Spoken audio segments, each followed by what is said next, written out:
उसगाव इथल्या सर्वे क्रमांक 175/2/4 पैकी प्लॉट नंबर 1 ब मध्ये लक्ष्मण अनंत केसरकर यांनी महाराष्ट्र प्रादेशिक नियोजन आणि नगररचना विभागाची कोणतीच परवानगी न घेता अनधिकृतरित्या बांधकाम केलंय। त्यामुळे केसरकर यांच्यावर गांधीनगर पोलीस ठाण्यात सहाय्यक नगररचनाकार सचिन सदाशिव ताटे यांनी गुन्हा दाखल केलाय।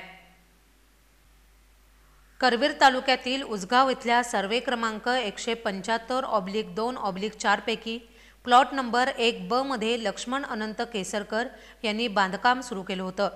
याबाबत नगररचना विभागानं 16 एप्रिल रोजी या बांधकामाबाबत परवानगी घेतली असल्यास त्याची कागदपत्र सादर करण्याचे क्रमांक 538 प्रमाणे नोटीस बजावली होती, पण केसरकर यांनी ती नोटीस स्वीकारली नाही।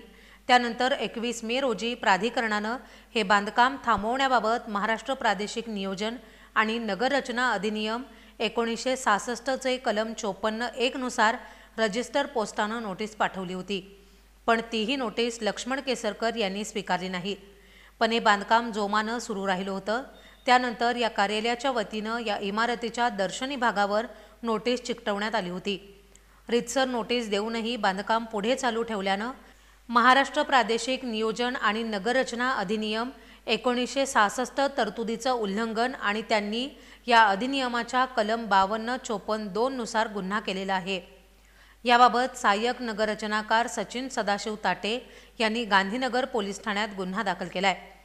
या बांधकामाबाबत खरेदी विक्रीचे कोणतेही व्यवहार होऊ नयेत यासाठी काही सामाजिक कार्यकर्त्यांनी दुय्यम निबंधक कार्यालयात तक्रार दाखल केली आहे। या कारवाईमुळे बेकायदेशीर बांधकाम करणाऱ्यांमध्ये खळबळ उडाली आहे।